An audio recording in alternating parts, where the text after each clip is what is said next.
नमस्कार, आदाब, अभिनंदन, नागास। पैडल स्वीप के इस वीक के एपिसोड में आप सबका स्वागत है। इंडिया ने लास्ट मैच में पाकिस्तान के अगेंस्ट बैटिंग में पहले फेल हुई, फिर अपने आप को रिकवर किया और फाइनली एक ठीक ठाक टोटल बनाया। पर बॉलिंग हमारी आई नहीं तो बॉलर्स टेस्ट नहीं हुए।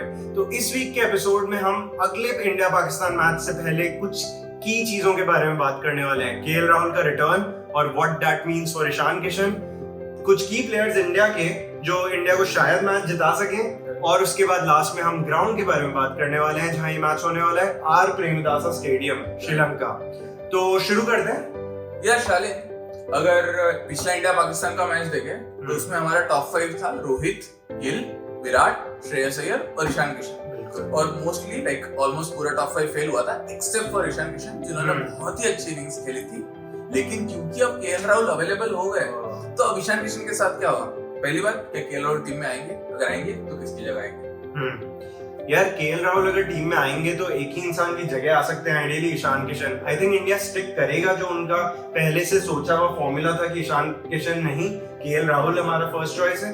दूसरी मोस्ट इंपॉर्टेंट बात, केएल राहुल इंजरी से आ रहे हैं, अगर आप उन्हें अभी चांस नहीं देंगे तो आप उन्हें कब चांस देके ट्राई करने वाले हैं? ईशान किशन को साफ बोल दिया जाए कि आप अच्छे फॉर्म में हैं, सब कुछ बढ़िया है, पर आप हमारे बैकअप थे, बैकअप ही रहेंगे।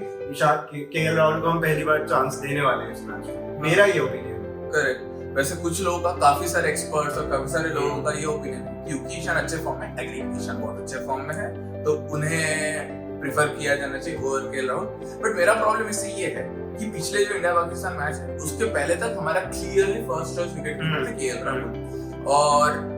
और क्योंकि मतलब एक मैच के बेसिस पे क्या हम इतना चेंज कर देंगे कि हमारा प्राइमरी विकेट कीपर ही चेंज हो जाए? केएल राहुल इस सीरीज इंजरी से पहले भी बहुत अच्छे फॉर्म में थे, तो मुझे लगता है उन्हें लेना चाहिए। At the same time Ishan Kishan के लिए मैं थोड़ा अनफॉर्चुनेट मानूंगा, ऑल्दो इंडिया को बहुत कॉन्फिडेंस फील होगा कि उस एक नॉक के कारण फैंस समहाउ ईशान किशन को इतना पसंद करने लग गए, तो good for him. But let's see India किस कॉम्बिनेशन के साथ जाता है। अब वो क्रिटिकल कुछ प्लेयर्स के बारे में मैं बात करना चाहता हूँ जो इंडिया को फाइनली इस मैच में पाकिस्तान के अगेंस्ट जिता सकते हैं। क्रिटिकल ऐसे विराट कोहली, भाई क्या प्लेयर है यार विराट कोहली। मतलब ऐसे ओडीआईस के मामले में देयर इज नो चैलेंज। मतलब वो इन जनरल अच्छे फॉर्म में होते हैं, कंसिस्टेंट है, ओडीआई में एकदम best, one of the best players of the world ever है। लेकिन बिग मैचेस में स्पेशली अगेंस्ट पाकिस्तान तो स्टेप अप करती है। तो लाइक खैर इस पिछले जो अगेंस्ट पाकिस्तान वाला मैच था उसमें तो इतना अच्छा नहीं कर पाया, अनफॉर्चुनेटली बाहर की बॉल छेड़ दी। लेकिन पिछले साल जो T20 वर्ल्ड कप में पाकिस्तान के अगेंस्ट मैच हुआ वो मैच जीता है, अकेले बलबूते पे जीता है। 2021 में जो वर्ल्ड कप में मैच हुआ उसमें पूरा बैटिंग खराब किया था इंडिया का, लेकिन सिर्फ Virat Kohli was the lone wolf standing. उसके अलावा 2019 वर्ल्ड कप में रोहित ने तो सेंचुरी बनाई ही बनाई, लेकिन विराट ने भी 70 और कुछ रन बनाए थे। तो Virat is definitely the most key player for me in this match. यार विराट के लिए मैं बस एक लाइन बोलना चाहता हूँ, कितना भी विराट का थोड़ा बहुत क्रिटिसिज्म ये वो कुछ भी कर लो, जब इंपॉर्टेंट मैच आता है सारे फैंस को सिर्फ विराट कोहली ही याद आता है फॉर अ रीजन। हाँ, तो एक और एस्पेक्ट है इंडिया के बारे में जो मैं एड्रेस करना चाहता हूँ। पिछले मैच में इंडिया का प्रॉब्लम क्या था? Early wickets. तो इसमें मैं मैच में ये चाहता हूँ कि इंडिया के ओपनर्स थोड़ा ज्यादा कॉशन के साथ खेलें, जरूरत पड़ने पे अग्रेशन भी दिखाएं, बट बेसिकली मैं चाहता हूँ ओपनिंग स्टैंड इतना डिसेंट तो रहे कि हम अपने मिडिल ऑर्डर को वो अर्ली स्विंग से प्रोटेक्ट कर सके। बस वो 7-8 ओवर अगर आप निकाल दें इनिशियली उन बॉलर्स के, तो उसके बाद रिलेटिवली कंफर्टेबल फील करते हैं और इंडिया के मिडिल ऑर्डर प्लेयर्स बहुत अच्छे से इनिंग्स बिल्ड करना और मिडिल ओवर्स खेलना जानते हैं। तो बस इनिशियली अगर ओपनिंग अच्छी सेट हो जाए हमारी, 50 भी रन की हो अगर 8-9 ओवर 10 ओवर में, तो भी मैं मानता हूँ इंडिया उस पर बहुत अच्छा बिल्ड कर सकता है। राइट। वैसे तो गिल के लिए ये मैच थोड़ा पर्टिकुलरली इंपॉर्टेंट हो गया। आईपीएल में बहुत अच्छे फॉर्म, आईपीएल तक बहुत अच्छे फॉर्म में थे, उसके बाद उनका थोड़ा सा फॉर्म ड्रॉप हुआ और ये नैरेटिव बन गया कि Gill can only play against weaker teams और Gill can only play on flat tracks. और अनफॉर्चुनेटली और फॉर्चुनेटली गिल ने नेपाल के अगेंस्ट अच्छे रन्स बना दिए, तो समहाउ ये नैरेटिव स्ट्रांग हो गया। क्या गेम है यार ये, मतलब अच्छा परफॉर्म कर रहे हो और इमेज डाउन हो रही है। तो लाइक मुझे तो लगता है गिल बहुत अच्छे प्लेयर है, तो इस मैच बहुत इंपॉर्टेंट है। ये मैच अगर खेल दिए तो whole narrative will change. Plus Ishan Kishan is riding on his back कि भाई अगर गिल फेल करता तो सीधा ईशान किशन को मौका मिल जाएगा। अब तो ईशान ने खुद को प्रूव भी कर दिया, exactly. तो गिल पे और एक्स्ट्रा प्रेशर है भाई। उसके अलावा कोई एक प्लेयर था आपका जिसको मेंशन कर रहे थे उस टाइम?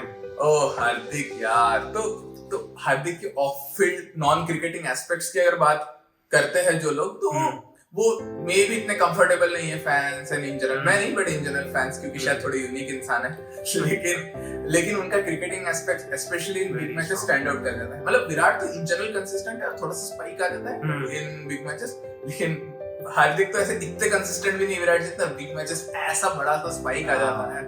तो पिछले मैच में अच्छा खेले पाकिस्तान के अगेंस्ट, पिछले वर्ल्ड कप के सेमीफाइनल में T20 वर्ल्ड कप के सेमीफाइनल में अच्छे रन बनाए, उस वर्ल्ड कप में पाकिस्तान के अगेंस्ट रन बनाए, 2017 चैंपियंस ट्रॉफी फाइनल में भी अगेंस्ट पाकिस्तान अकेले रन बनाए थे और पॉसिबली जिता भी देते अगर अच्छा खेलते रहते। तो मुझे लगता है हार्दिक भी one of the key players है इस मैच में।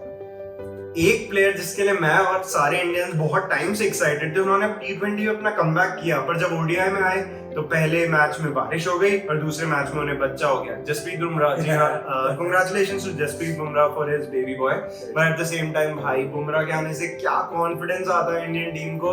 ऐसा लगता है ये एक बॉलर कुछ भी नहीं हो रहा, कहीं सब कुछ अटका हुआ है, तो ये कुछ तो कर देगा आके। और आई थिंक जसप्रीत बुमराह वैसा प्लेयर है कि कोई कितना भी विराट कोहली को भी क्रिटिसाइज कर ले, बुमराह को कोई क्रिटिसाइज नहीं करता यार। Bumrah is the favourite for everyone I think.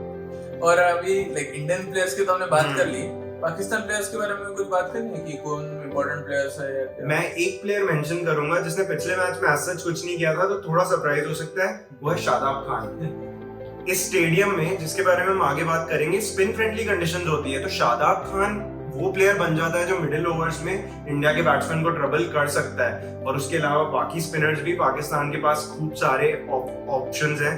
तो Shadab Khan is one player जो अगेन मुझे हार्दिक की तरह वैसा प्लेयर लगता है, बिग मैच में स्टैंड आउट करने का पोटेंशियल रखता है। आपका वो एक कौन सा प्लेयर होगा जो you think can really trouble the Indians? यार पिच भले स्पिन फ्रेंडली है, लेकिन Shaheen Afridi will I think has the ability to always trouble the Indians. Indians are notoriously bad for playing against left arm swing. तो शाहीन अफरीदी, रोहित, विराट और बाकी सारे batsman को definitely trouble करेंगे।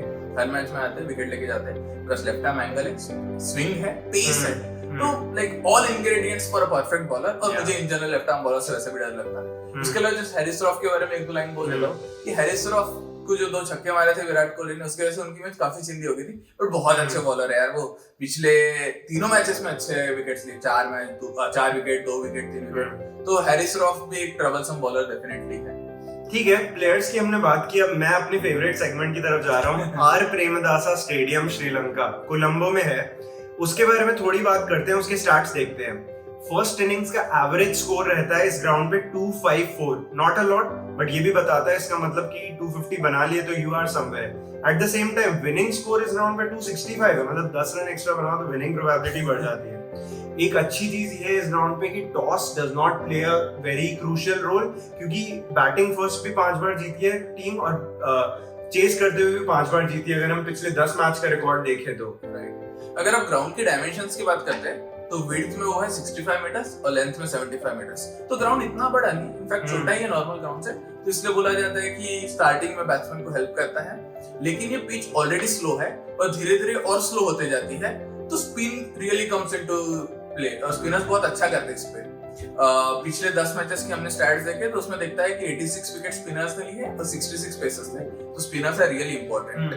तो वैसे एक चीज मैंने रियलाइज की अभी, क्योंकि पिच और स्लो होते जाती है, तो may be win the toss bat first approach होना चाहिए, क्योंकि सेकंड इनिंग्स में बैटिंग टफर हो सकती है। ऑल्सो आपने एक बात कही जो स्पिन से रिलेटेड, वो मुझे एक क्वेश्चन मेरे दिमाग में उठ रहा है, क्या अक्षर पटेल इस टीम में प्लेइंग 11 में कल इस मैच में दिख सकते हैं? क्योंकि हम मानते हैं कि शार्दुल की जगह अगर अक्षर को ले आए तो अक्षर is a better batsman, plus अक्षर स्पिन का तीसरा ऑप्शन भी देता है जो पाकिस्तान के पास तो है।